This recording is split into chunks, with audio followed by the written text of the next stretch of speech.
Good evening and welcome to the 2016 Wayzata Public Schools Legislative Action Committee Candidate Forum.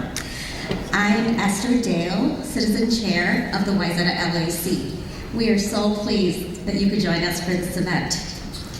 So before we begin, let me just describe the format.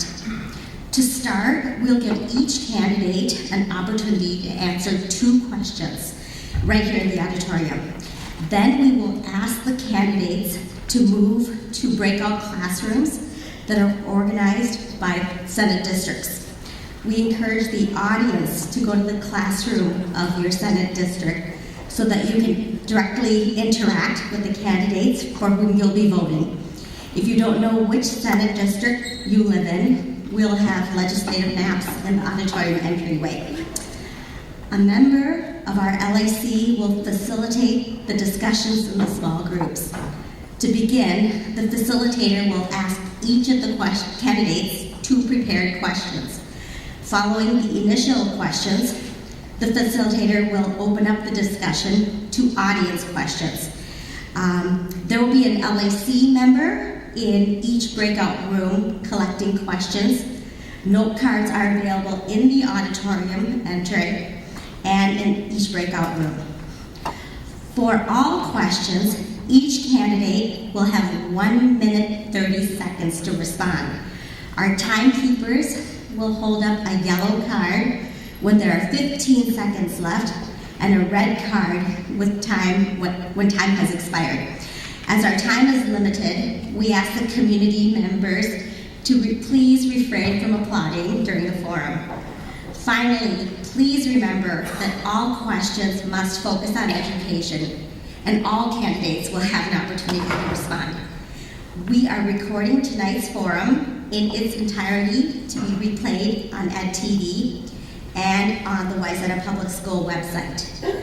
Audience members also have the right to record tonight's forum. We ask all audience members to join the LAC in a collective commitment to successful public education for our children.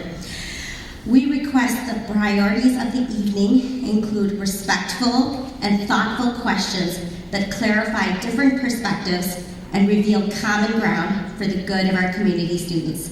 Let's get started. All right, our first question of the night is this. As an introduction, please describe your interest and qualifications to serve in the legislature, and what do you see as the most critical issue facing public schools in Minnesota? So each candidate will have 1 minute 30 seconds to respond, and we will begin with Senate District 33. So Jay Nygaard. Hi, I'm Jay Nygaard. Many of you may know me from my turban battles I've had with the city of Orono trying to go green and basically protect everybody's right to go green in this state. I grew up in Orono, Long Lake, went to Orono my entire career. Then other than serving in the U.S. Navy as a nuclear power machinist mate and getting my mechanical engineering degree at the University of Minnesota, I moved back out to Lake Minnetonka area to kind of live in my dream home with my family. I have 2 kids, 3 cats and a dog. I didn't bring foo-foo tonight, I usually do. As far as my qualifications, I've served on the City Council and Planning Commission. I understand how government works. Long-time community volunteer with Meals on Wheels. And I volunteered taught at West Tonka some advanced math and renewable energies, and I do give presentations. I grew up, I rode the carousel in Lake Minnetonka. I've done a lot of different things, or carousel at Excelsior back when the amusement park was there. I've done a lot of different things and grown up with Lake Minnetonka over the years, and I know what the area is like. And I know what the people want because I am one of the people. That's who I am. I'm one of you. I've been here all my life, and I just can't wait for the opportunity to get to the state level and help make some honest changes to prevent things like what happened to me, going to jail for a buried chunk of concrete in my yard, and my wife and I sentenced to 6 months in jail. It doesn't happen to other people because we have better things to do with our prisons and jails and throw people in for silly things like that. As far as what's really important to me when it comes, it's a big drug epidemic going on in these schools, and we can talk more about that later. Thank you. Sherry Pugh. Good evening. My name is Sherry Pugh, and I'm running for Senate in SD 33. My qualifications: I'm a graduate of Mound High School, class of 1969, and we have two generations in that high school system, which is now called West Tonka. But more than that, between my aunts and cousins, there are about 20 educators, 4 principals, and a number of PhDs, all in education. So I grew up in a family where education was a must. We grew up in a family where you didn't talk about not going to college. Now, not everyone always made it, but at least you were told that that was to be your vision. My qualifications are also that I've worked in community building and for 35 years, so I've worked on comprehensive community building efforts which look at the whole of a community. And one of the things that's always been central, whether I was working in rural Minnesota or rural South and the Mississippi Delta, is that a community school is the heart of a community, and it's the most important institution in a community that makes it healthy. But I do want to say that Jay has raised an issue that's sort of the unspoken conversation, and that is the issue with drugs in our schools. And so I'm one of those people who knows how to bring people together to have those unprecedented conversations and deal with the issues. Thank you. Next will be the candidates from House District 33A. Jerry Hurtas. Well, thank you, and thank you everybody for attending this evening. Thank you for putting on the forum. I was elected to be your state representative in 2012. I'm the sitting representative at this time, and I'd like to continue serving your interests in St. Paul, continuing to be a conservative voice there. I'd like to make sure that we continue to scrutinize how do we spend our money. I want to make sure that there's some cost benefit with the programs that we have, to scrutinize them and to make sure that we support the ones that are really working and start to phase out or sunset those that do not. With regard to my qualifications, I've been 40 years in the private sector. I've had a very diverse career and background. I've had a number of careers and occupations. I started out in the healthcare industry. I was going to go into anesthesia, become a nurse anesthetist. I obtained my nursing degree from St. Mary's. While I was a married college student, started a family, I was also working in the trades and construction as a self-funding college student. And I kept my nursing license and worked in that field for a period of time, but also I continued to work in the construction trades, which finally led to really building a career in real estate development and custom home building, as well as real estate brokerage, which I continue to do today. As far as what is the most critical issue facing our public schools, I think, first of all, we're pretty blessed out here in the west side of the metro to have some really good schools, and probably most important, we know that education begins at home with the parents, and we have parent involvement in our school districts. And I would like to just point out that one of the challenges we have facing our school districts today is an aging population. Baby boomers are retiring, their incomes are going down, they want to stay in their homes, and we've got some real funding challenges in terms of getting the type of support from the community to continue expanding and growing the revenue that is necessary to have an educated society, to teach our children to not only become self-sufficient, but also to know good governance in Minnesota. Thank you. Thank you. Nora Thomas, please. Hello, I'm Nori Thomas. I'm running for the Minnesota House in District 33A, and I'm DFL endorsed.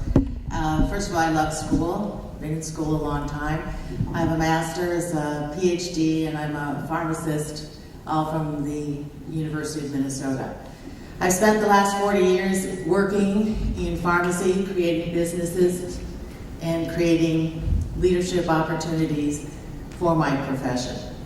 I'm excited to serve. I'm excited to listen to what everyone, the experts here in the audience and the experts here in Wayzata School District feel are important issues, and to be a champion for you, because education has meant so much to me and to my family.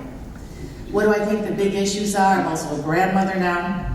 The achievement gap is crucial. It's crucial not only for the schools, but for our communities. I think there's a lot of innovation. There's innovation here in Wayzata that needs to be championed. So I look forward to serving you. I believe in local control. As Jerry said, we are really blessed to have such a great school system here. And I hope to help you continue that grand tradition.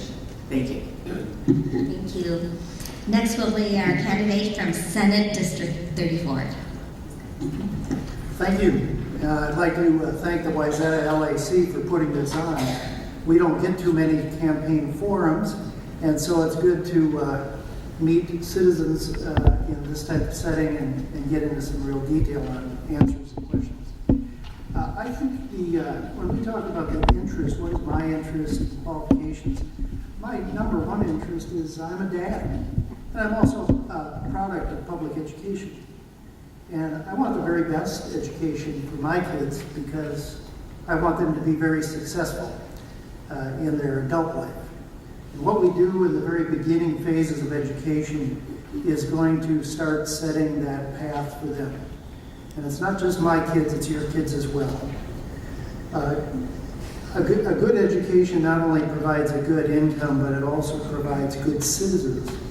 We want to make sure that they're responsible, that they're learned in how to affect their life. How they affect the legislature is something that I've begun to question whether or not we teach enough of in our public schools.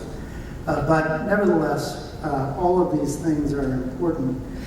Some of the comments that have been said about what are the challenges coming to our school system across the state, part of it is equalized funding. Some school districts get a tremendous amount of money per student, and others do not, especially in our western suburbs. The other one is I want to keep our kids safe while they are in school, and the pressure of drugs and other criminal activities is a threat in our schools.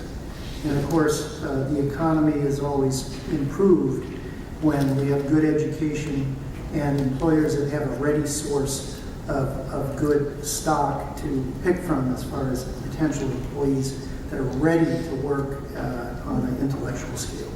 Thank you so much. Next will be our candidate from House District 34B. Good evening. I'm Dennis Smith, State Representative from Maple Grove, District 34B, and there's a portion of Maple Grove that is part of this school district. It's a privilege to be with you this evening, and I'd like to thank the Wayzata Legislative Action Committee for hosting this event and having this opportunity for us to have this discussion. I feel I'm qualified to be serving in the legislature because I am a father and a member of the community. I have a great interest in having the best children graduate from our high schools, have the best product. I'm a business owner, and I have been for almost 20 years. I'm a practicing attorney in Maple Grove as well. And I think the biggest challenge that I've seen when I've been talking to local business owners and the different educational facilities throughout the Maple Grove and the surrounding area is that we need to have an environment where our children can excel in school. And that means different things to different children, and it means different things to different schools, different school districts. That means we need to provide an environment where there's flexibility, where there's appropriate funding, and then flexibility for the school districts that know their area the best to be able to provide the best products so our children can be successful, however that is defined for them. Thank you. Thank you. Next will be our candidates from Senate District 44. Good evening. My name is Paul Anderson, and first I want to say thank you to the Wayzata LAC, and also congratulations to the Wayzata School District on Birchview being named a Blue Ribbon School yesterday. It was the Wayzata schools with incredible teachers and coaches that provided me and helped me build a passion for service and leadership in this community. This is personal to me. This is something that I really built through these halls here. I went to Widston Elementary School, which doesn't exist anymore. went to Wayzata East, and then through these halls when it was then the Wayzata High School. It's personal. My girls are now will graduate from the Wayzata High School in just a few years. The passion for making sure that we have a continued strong public education system in Minnesota is very important. We have a tremendous school district here. We have 4 other strong, incredible school districts within Senate District 44, and I want to go and be a champion for that. For me, my experience both as a small business owner and in executive positions in government, in nonprofit sectors, and in business has prepared me for this. And for me, the most critical issue I believe that we're facing is both stability in funding and unfunded mandates. Deb Calvert. Thank you so much for this tremendous opportunity to talk about our wonderful West Metro Public Schools. I'm Deb Calvert. I'm running to represent Minnetonka, Plymouth, and Woodland in Senate District 44. And I moved here 13 years ago in part because the schools in the West Metro are so wonderful, and they provided tremendous opportunities for my children who went to school in the Hopkins public school system and graduated from Hopkins High School. And I actually got my start in politics here in Minnesota on the Hopkins Legislative Action Coalition, and I worked very closely with the other West Metro Legislative Action Coalitions, including Wayzata, Case in Minnetonka, St. Louis Park, and that's because I have a passion for public schools. I believe it's the cornerstone of our democracy, and I come from a family of educators. I'm a Suzuki violin teacher myself by training, and I was president of a statewide music teachers organization. I'm on the Minnetonka Planning Commission, and I was the executive assistant to the president and dean of Mitchell Hamlin School of Law, formerly William Mitchell, where I learned a great deal about nonpartisan problem solving as we solve the problems in the legal education market. And I was tremendously inspired to see people put aside their differences and work together to solve some difficult problems. To me, the achievement gap is the most critical thing facing schools, and I know that there's a 0.5 return on investment for GDP, a GDP increase of 0.5% if we invest in our early childhood education. Thank you. Next will be our candidates from House District 44A. Sarah Anderson. Thank you, Esther. I'm State Representative Sarah Anderson. I represent the area of Plymouth, and my focus at the legislature has been on education and making sure that we have good quality schools. Because when we have good quality schools, we have a good, strong economy, and we want to make sure that we can grow as many jobs here and keep the talent that our schools produce in the state of Minnesota and not lose them to other states. On top of that, my focus has also been on making sure that we use your resources that you provide to us wisely. So those are kind of the 3 tenets that I focused on at the legislature. Just a little bit about my personal background. I've been married for 20 years to my husband, Paul, and he is a physics teacher. And so every day he comes home and he gives me a lot of feedback about what we need to do in schools. But beyond him and being of an interest for me when it comes to education policy is also the fact that I have a son who's a 3rd grader and attends Kimberly Lane Elementary. And I want to make sure that he has the best education, just like every parent here in the Wayzata School District does. So this is an issue near and dear to my heart. When it comes to the most challenging issue that I think that schools are facing, I'm going to agree with a couple of folks that had mentioned some items. Ms. Thomas, Ms. Calvert had mentioned the achievement gap being a huge thing, and I've carried legislation to expand and increase early childhood education funding for at-risk youth. The more that we can do in that sector, the more prepared that they'll be for kindergarten and the better academic success those students will have. So I've put a lot of time and emphasis on that at the legislature, as well as some other issues that we'll get into later. So, Thank you. Jenny Cleveland. Good evening. It's an honor to be here. My children all graduated from Wayzata schools I'm probably the only candidate sitting up here who actively researched schools from another country to decide where I would move my family. In 2002, we were facing a move, and so I looked on the internet and Google said, Wayzata is it. I've never been dissatisfied. I want to say Wayzata is an excellent school district. There are many things that we do well here, and we should take pride in those accomplishments. We have some of the highest ACT scores in the nation. We have high math and reading proficiency, but the work is not yet done. For me, to see my children graduate from these schools and to be prepared for college and to not need any additional remediation is a job well done for our teachers and for our administrators. My reason for running is simple. We need stable and flexible funding for our school districts. 2003 should not be the benchmark for education in 2017. Next will be our candidates from House District 44B. John Applebaum. Thank you. Hello?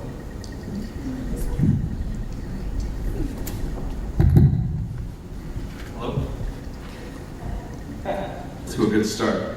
I'm John Applebaum, the state representative for District 44B, which includes Plymouth, Minnetonka, and the entire city of Woodland. Since the last time I was here 2 years ago, I have a couple exciting changes in my life. I got married, and my wonderful wife Kate is in the audience tonight, and believe it or not, the experience of marrying me has been so wonderful that she decided to open her very own bridal boutique to share that wonderful joy with other brides. It's called Hanukkah Bridal Boutique. It's 50th in France, and be sure to check it out. As far as the most critical issue facing education, I believe that ensuring our children have the opportunity to be successful in a globally competitive economy encapsulates all of our challenges when it comes to education. That means providing the resources necessary for schools to deliver a world-class education at all levels. So it begins at the pre-K stage and expanding access to affordable childcare and pre-K programs for our youngest learners. Then make sure that we have K-12 programs that are counting on and receive consistent, flexible, and sustainable funds that will lead to the best learning environments, meaning smaller class sizes, smaller student-teacher ratios, more wraparound services like counselors, etc. And finally, our K-12 program must prepare our children to be successful in a 21st century economy, and that means we have to make sure they're ready for college or the workforce in a way that they can afford. That means keeping college costs down, and I'm excited to tell you all about my efforts in that space. But I see a stop sign. Thank you for having me. Thanks for being here, and I look forward to the discussion tonight. Thank you. Patty Meyer. I think it's working now. Can you hear me? I'm Patty Meyer, and I'm running for the Minnesota House in 44B. As an introduction, I'm doing this because I think Minnesota is a great state, but it's facing many, many challenges. And I think we need people in St. Paul that fresh eyes, good listeners, people who can solve problems and get things done. My background is in the risk management, insurance, financial service industry, and I think some of those traits can help in St. Paul. We have many challenges, and education, of course, is one of the largest. And I think we need to do whatever we can in this state to make sure our children are educated and that they can compete, not only within the school, the state, the country, but on a global basis. Because children right from this school are going to be out there looking for work and competing with children from around the world. I care very much about the prosperity of Minnesota, and I would like to see, as others have mentioned, the achievement gap narrow. But I also think we need to come up with ways to make children productive after school. Not all children are geared for college. Some children need to maybe explore the vocational area and some trades. And I know businesses would like to have interns and apprentices, and I think that's something we seriously should look at, maybe spend a little more time on it, preparing the students not only for college, but the workforce. Thank you. Thank you. Next, our candidate will be from 46A, Ann Taylor.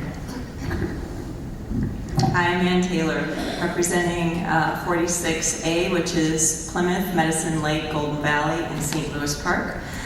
It's an honor to be here at this forum tonight, which ultimately is very important, and it's about our children.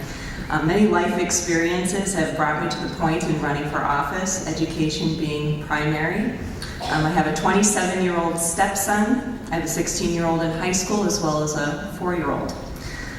So the experiences I bring as a parent is in private as well as public education, giving an active parent perspective. While I'm a mom, I also have prior experience in education, as that's my background, community-based programming, including working for Interfaith Outreach and Community Partners through their AmeriCorps Vista program in partnership with the Minnesota Literacy Council. I've also been a board member for MAC, formerly Minnesotans Against Common Core. We recently changed our name to Minnesota Advocates and Champions for Children. Through that process in the last few years, especially this year with bipartisan support, was able to enact and pass a bill, statute number 121A-065, and that's regarding the protection of student data, specifically with surveys that are being given to students without parent consent through third-party companies and websites as well. I have firsthand knowledge of what it's like to work with schools, teachers, the school boards, as well as our legislators. I have an interest specifically in closing that achievement gap. We need 100% graduation. Teen suicide as well as prescription drug abuse and overuse is a huge concern as well. As evidenced in the past experiences, I hope to be able to work with more people and let our communities thrive through these experiences that I can bring forth. Thank you. Thank you. Last will be our candidate from Senate District 46. Ron Latz. Thank you and good evening. I'm Ron Latz. I'm the state senator. I represent St. Louis Park, Hopkins, Medicine Lake, Golden Valley, and a quarter of Plymouth, which is the Wayzata School District part of it. I got 3 kids, all 3 in K-12 public schools right now in the western suburbs. I've served in the legislature for 4 years in the House, where I was on the Education Policy Committee and the Higher Education Committee, and then in the Senate for now 10 years, where I served on the Higher Education Committee. Presently, I chair the Senate Judiciary Committee. And I'm a lawyer by training, so I've got college and postgraduate training and education as well. I think there are a lot of issues facing our public schools right now. Fortunately, we're doing pretty well in the western suburbs. Achievement gap is certainly a broader issue of concern, but I think probably an overarching concern is funding stability, so that our schools can plan and can focus their resources on their district's needs. When I entered the legislature, we were lurching from deficit to deficit, scrambling to make a balanced budget. And in the end, funding stability for our public schools depends on funding stability for our state budget overall. In 2013, we were able to put into place the long-term structural stability, creating the revenues that gave us a long-term plan where we don't have to swipe from one-time funds anymore. And critically important, I think, for school funding long-term is to maintain that long-term funding stability for the state budget. Thank you for your responses. Now to the second question. At the core of every education forum is the issue of funding. Do you believe current funding levels are adequate or inadequate, and why? What changes would you propose to bring adequacy, stability, and predictability to funding for Minnesota Public Schools? We'll begin with House District 44A, Sarah Anderson. Thank you. So in the 2015-2016 legislative session, we dedicated an increase of $605 million on the per pupil funding formula, a $605 million increase. That is the largest increase that we've had in the last 10 years for education funding, and it was done with bipartisan support in both the House, the Senate, and the governor signing it into law. As part of that, we also had an increase in the early childhood education funding of $48 million. And we also had school readiness funding and Head Start funding and increases on even college readiness funding of about $4 million there. So we had some great progress made in making sure that our schools have the tools that they need to educate our students. I was a proud supporter of that, and one of the huge advocates, as Representative Loon called me, she's the chair of the K-12 Education Finance Committee. She refers to me as the Tiger Mom advocate for school funding, especially out in the Western Metro area. So proud to wear that moniker and support our schools in this area.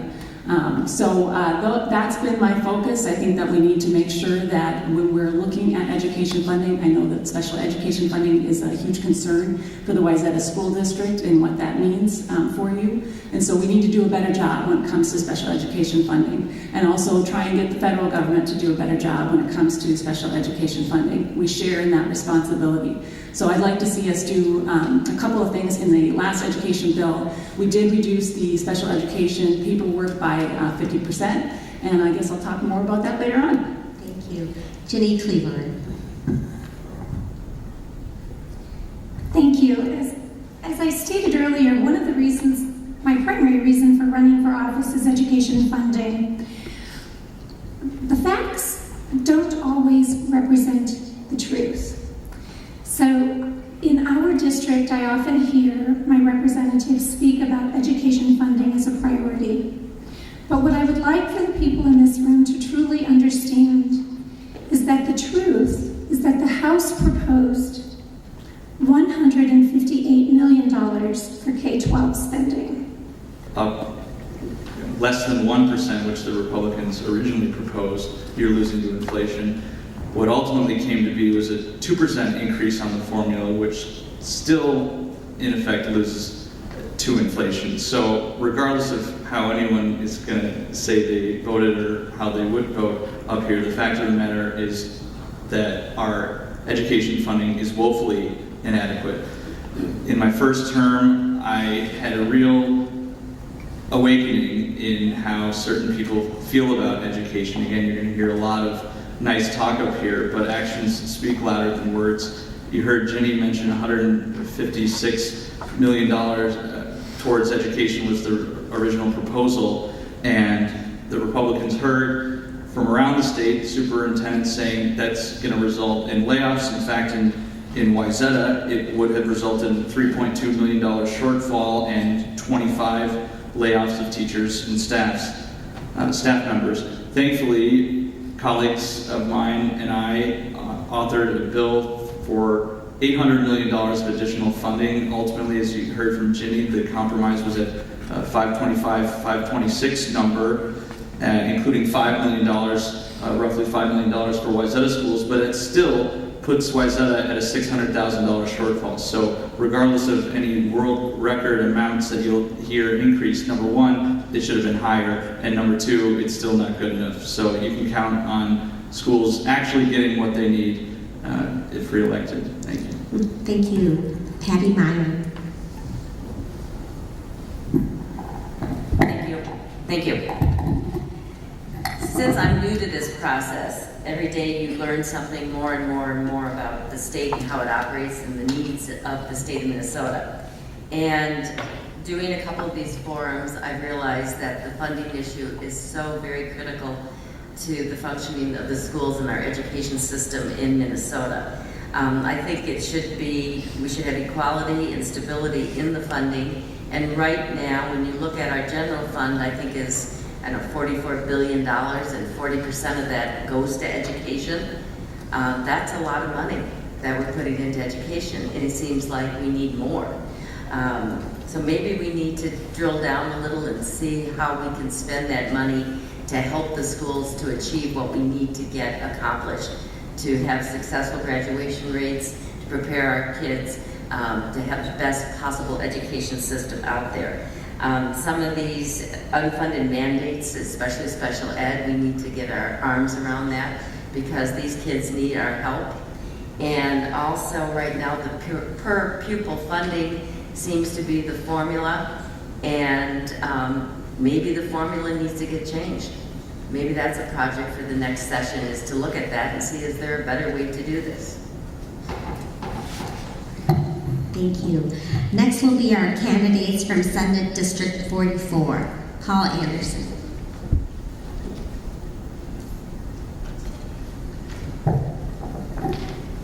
Well, we certainly need to adequately fund our schools. As Patty just alluded to, the education funding formula is just an absolute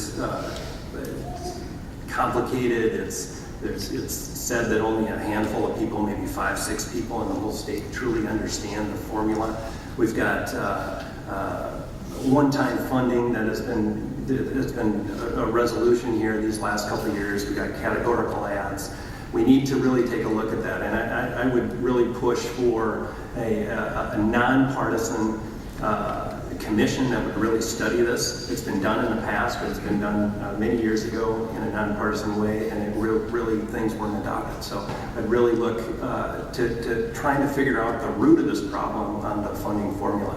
And then with regards to reducing those mandates, those unfunded mandates, I would be a champion for continuing to push to remove those unfunded mandates. Thank you. Deb Calvert.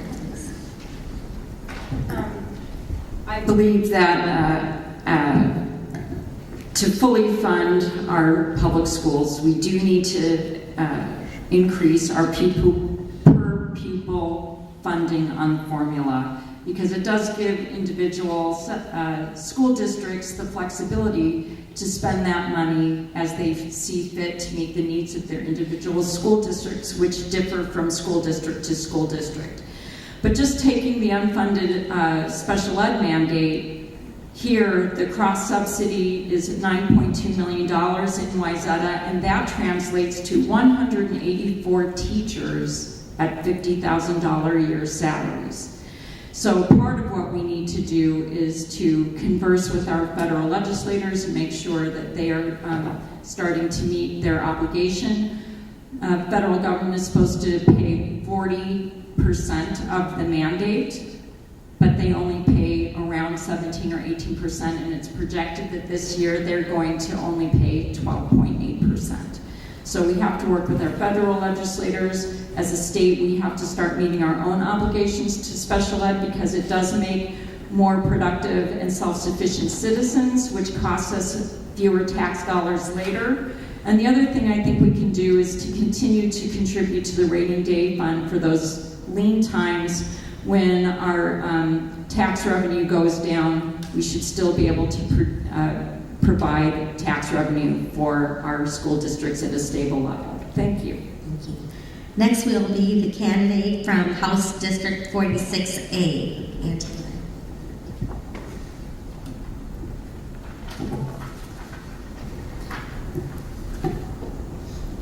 I feel the current funding is largely inadequate, especially that among special ed students. And this funding should really be for all the students, but the special ed students, I think, are hurt the most. In looking at the formula, I think it would be helpful to seek out expertise advice from the people that are creating the formula itself and simplify it so that we can all see how the formula works and that it is more transparent for folks. Continue the flexibility at a local level, because every school district is going to be different. Their needs are going to be different. We're not a one-size-fits-all. We cannot do any more no more unfunded mandates. That just can't happen. It's important across the board that we're not going to be raising the taxes. Unfortunately, some things may have to be cut, but I look at that in the sense of, if these are dual programs, then let's comb it back and see what is actually working in each community, what's going to work for them. Long-term plans, I think, are most important as well. If we quick create something to put out there, a program, we have to go back sometimes and fix it. Well, that's inefficiency. So let's make long-term plans on this. You have to look at the budget similar to a house budget. They're going to have things to prioritize. Sometimes the means is going to be there, and sometimes it's not. And at the end of the day, there's only so much money. Thank you. Next will be our candidate from Senate District 46, Ron Latz. You know, I find it somewhat distressing that some of the candidates here support increased funding in education, yet when it comes time to fund the state budget, they propose budgets, and I'm thinking particularly of the Republican House, proposing budgets that put intense downward pressure on state revenues and the ability to fund education at adequate levels. So I think you really need to see what they're doing in St. Paul, if they're incumbents, and what they're proposing to do, and where they're really willing to put their money where their mouth is. We have actually fallen in Minnesota in comparison to other states around the country from where we used to be in terms of our commitment to funding K-12 education. And I think you can't separate that out from the approach to the state budget. There's only so much efficiency you can get, and only so many program cuts you can sustain until you're really affecting quality. And the fact is, quality is affected most by the teacher in the classroom and the number of kids that that teacher is teaching, and you can't change that without adequate funding to have the staff to do the teaching. I would add that, of course, we need to deal with the cross subsidies for special education. That's been an ongoing problem. And the federal level has to come up with their fair share. We should look at unfunded mandates and increase flexibility.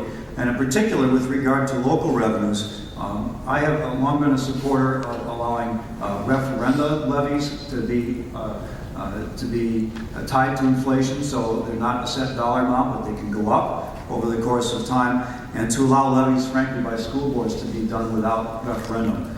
Every other level of government has the authority to do that. But our school boards don't for some reason, and they ought to have that same authority. I served on the city council for 9 years. We raised our revenues as necessary, or reduced our revenues as necessary, but we didn't have to have voter approval every time. We stand for re-election. That's the voter approval that's most important in a democracy. Thank you. Next will be our candidate from House District 34B, Dennis Smith. We need to adequately fund our schools. The key to maintaining the pace of funding is to make sure we not only put more money into education, but make sure we are funding our priorities. This past session, the GOP pushed to ensure the increase in funding went primarily to the formula. The governor's universal pre-K program is inspiring, but it would cost $350 million in annual spending on a whole new grade, while schools are asking for more money to fund the operations and academic programs of their current K through 12 grades. The funding needed to just pay the universal pre-K would be enough to fund a $350 per student increase in general education. We should not be focused on simply funding mandates, but also examining whether those mandates are worth funding. If the state is unwilling or unable to pay for a state mandate, then we should reassess whether that mandate is necessary. So in addition to ensuring we are adequately funding our schools, we need to give our schools the flexibility they need to spend the revenue they have on the programs that are best suited for their local needs. The state legislature should not be a de facto state board of education. Thank you. Next will be our candidate from Senate District 34, Warren Limmer. Thank you.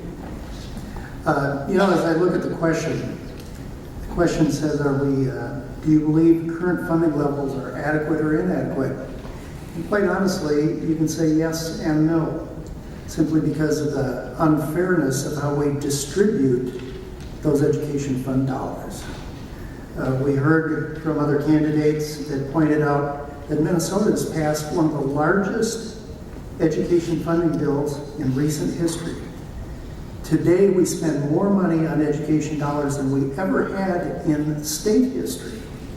And yet at the same time, why do we have complaints from Senate school districts that are saying they don't have enough adequate funding? I believe that the funding mechanism is unfair. I think the categorical aids that we have are oftentimes products of deal making in the legislature. And as a result, it's not going to satisfy us in the long term. We need reform. One of the ideas that I thought is perhaps we should reinvent the tax system that encourages businesses to grow. And when businesses grow, wages go up, more jobs more people are employed, and more taxes come in due to the volume of new growth. And if the new growth continues to grow, we will have in volume the dollars we need to fund education. But we need reform in our entire tax system in order to do that. It is intertwined. Thank you. Next will be our candidates from House District 33A, Jerry Hurtas. Oh, sorry.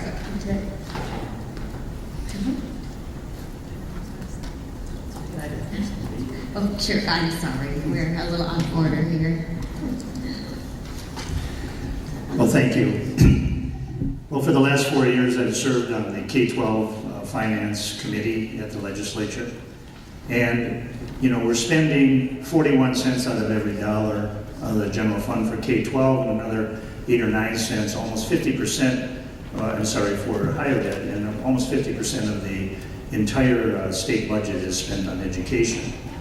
Now, I can assure you, out of $17 billion that we're spending currently in the biennium, that no one is down at the legislature complaining that they have too much money. And they're not offering to give any back, that's certainly for sure. You know, sometimes in committee we have some little discussions and spar a little bit, and I have a good friend and colleague on the other side of the aisle that often refers to our district out here as a district with silk stockings. And that shows really kind of a lack of understanding about our school districts out here in the district. In 33A, there's 8 school districts that we represent, and we have both the AMSD schools, the Association of Metro School Districts, and we have C schools, the Students for Equity in Education. And the inherent unfairness that goes between some of the school districts. We've got some districts in this legislative district that have budgets of over $200 million. And then we've got school districts that are just about $20 or $25 million. Some are even smaller than that. So we want every student to get an education no matter where they are by zip code in the state and get a good one. But the inherent unfairness, too many categorical buckets of spending, not enough local control. As we heard, the legislature has become a state school board. We have all these unfunded mandates. We get the federal government. And some of the smaller districts with the cross subsidies have real problems in that they can't predict or know where some of these costs come. And essentially what happens is it can put some of these small districts into budget crisis that they did not plan for. Thank you. All right, Nori Thomas. Thank you. As we've heard, the funding of education is probably the most important job of a legislator, and it's a serious job. We've heard that the formula is too complex and not transparent. It needs to be transparent, it needs to be simplified.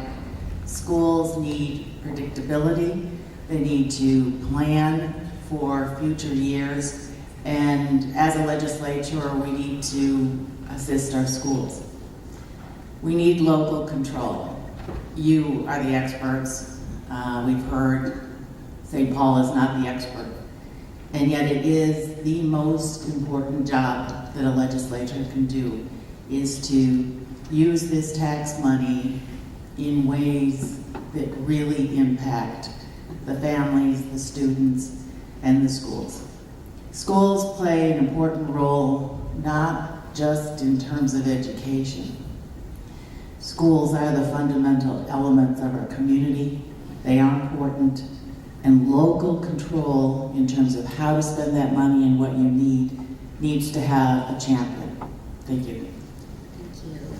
Lastly, we have the candidates from Senate District 33, Sherry Pugh. When you come at the end of a lot of people talking, there's not too much more you can say. So, with that, I think what I'd like to say is, you know, education is part of what we are as a democracy. We're a country that's a democracy, and part of that, being in that democracy, demands that we provide education to all of our citizens. And in doing that, we shouldn't be afraid to spend too much money. We shouldn't be afraid to reach excellence. We shouldn't be afraid to have equity, so that it won't matter if you're in North Minneapolis, Wayzata, or Wilmer, Minnesota, that there's equity so that all of our schools reach excellence. There was a time in this state back in the 70s when we said we had an education miracle.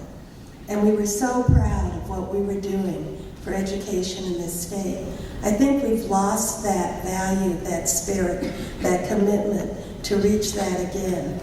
And you know, part of the thing that disturbed me in part of the talks was, let's not say that special ed's a problem. Let's not say that pre-K is a problem. They are part of excellence in education. Excellence in education is what brings our community to a whole. Excellence in education is what makes us a family. Thank you. Jane Ivan. Well, I must completely agree. After sitting at the end of this table, it's obvious I'm not the expert. And it's obvious we've got a lot of good solutions and a lot of problems identified here, which is probably the best thing out of being here. And what I chose to do while it was going on, I just quick little research, and you know, it goes along with how I believe as a libertarian. How I believe as a libertarian about smaller government and such. And if we could release some of these regulations and encourage small businesses to grow, and businesses to grow, we would create more money and more taxes, more pools to fund a lot of the things we're talking about. You know, a big issue too that I've heard, which I completely agree, is unfunded federal mandates. It's just a chokehold on all our schools because of all these requirements that maybe some communities need and some don't. And you know, I'm a big states' rights guy, and I'm a big local rights guy, and we need to be able to figure out our perspective and what we need to do with our kids. And to me, that really shouldn't be a federal issue at all. Now, some of the statistics I did find was the U.S. spends over $15,000 a year per student, when the world average is $9,300. I heard today that we're spending 50% of our money on our students. We spend 73% of our GDP compared to 6.3% the rest of the world. And also I found out that only 70 to 72% is paid by the government. The other 25% is paid by you and me for the public schools in fees and other things that are associated with it, you, me, and the corporation. So to me, the money's there. I just see that there's a big problem in how a lot of times it's used and abused. And I think we have to find a better way to use the money we have to our advantage. Thank you, candidates. We will now move into the small group discussions. Please move into the designated classrooms as quickly as possible. LAC members will be in the hallways to guide you. The small group discussions will end at 8 o'clock and we will not reconvene as a large group. So District 44 will be in room A111 and everybody else will be in room 201. So we will help you reach there. As a reminder to everyone, this will be broadcast on Ed TV and up. The governor requested a much higher number, and the compromise, fortunately for our school districts, was at $526 million. The other piece of this equation is health and human services, which cannot be left out of school funding equations. Many of the partnerships that are involved in funding education also rely on partnerships with health and human services. The proposal from the House was to cut $1.3 billion from health and human services, which would devastate many of the mental health issues, mental health funding programs that we have and are used in our schools, and the partnerships which help our early learners before they enter school. So for that reason alone, I'm running for office. Okay, next will be our candidates from House District 44B. John Applebaum. Thanks. I believe that current funding levels are inadequate First of all, it's inexcusable that we do not continue to adjust our funding for inflation. So even if we go